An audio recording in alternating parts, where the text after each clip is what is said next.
Ora, uma das formas de acelerar a economia africana é justamente a implementação da Zona de Livre Comércio Africano. Tem havido alguns entraves na elaboração dos projetos, alguma demora na execução desta Zona de Livre Comércio Africano, embora em Addis Abeba os líderes africanos tenham colocado mais empenho e mais tónica e mais medidas para acelerar a implementação desta zona. O Jornal do Domingo conversou com o economista Gnelo Sanches, que nos ajudou a entender a importância desta zona e o porquê do atraso na sua implementação.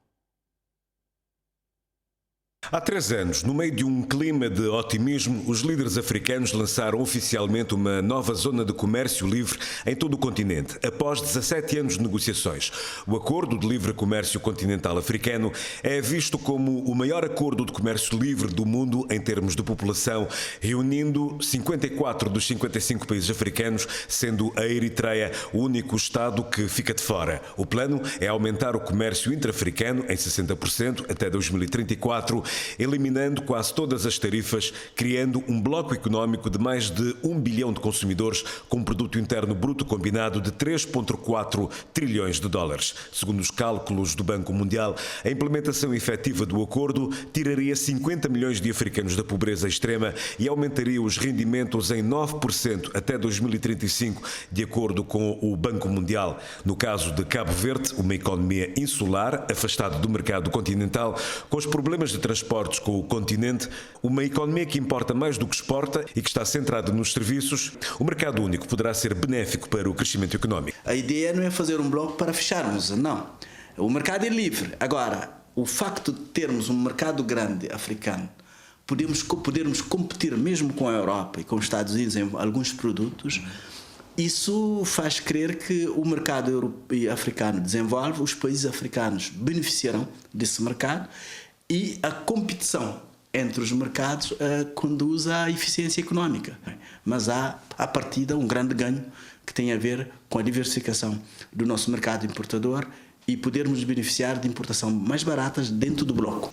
Mas apesar da boa vontade manifestada pelos políticos da implementação deste mercado único, como ficou expresso na última cimeira da União Africana, que aconteceu na semana passada em Addis Abeba, ainda as economias africanas estão muito aquém desse objetivo. Os decisores demoram muito tempo a tomar as decisões por estarem reféns das instabilidades, da dependência do exterior, mas também na implementação deste mercado único não tem havido acordo entre os Estados sobre a redução das tarifas, encerramento de fronteiras, alegando o combate à Covid, o protecionismo enraizado de alguns países, obstáculos que devem ser ultrapassados para que a África alcance o cobiçado mercado único. Que da assinatura do acordo até haver um mínimo de países signatários para podermos arrancar demorou 2 anos.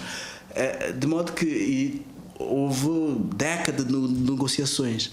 Porquê? Porque as instabilidades políticas, as incertezas, a dependência do exterior.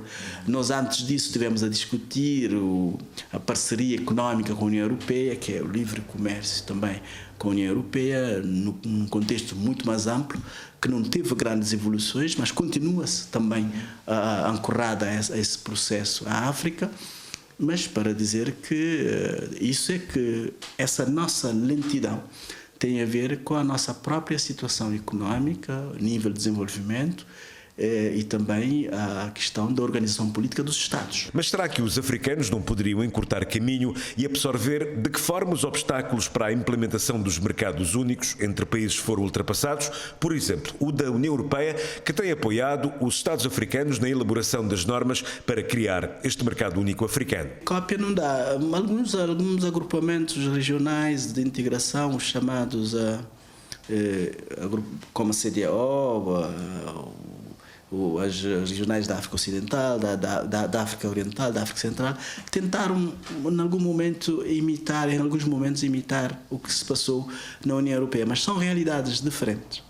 E a África é uma realidade completamente diferente, de modo que, em termos de experiência, conhecer a experiência europeia, os mecanismos de integração, a técnica, tudo isso, sim. Porque a integração, ela desenvolve por etapas, desde da zona aduaneira, mercado livre, até chegar a uma união económica e monetária. Portanto, aqui podemos também beber um pouco daquilo que são os mecanismos que acabam por ser de caráter, em alguns casos, de caráter até da ciência, que temos que ter em conta. Mas a realidade, como é diferente, não podemos...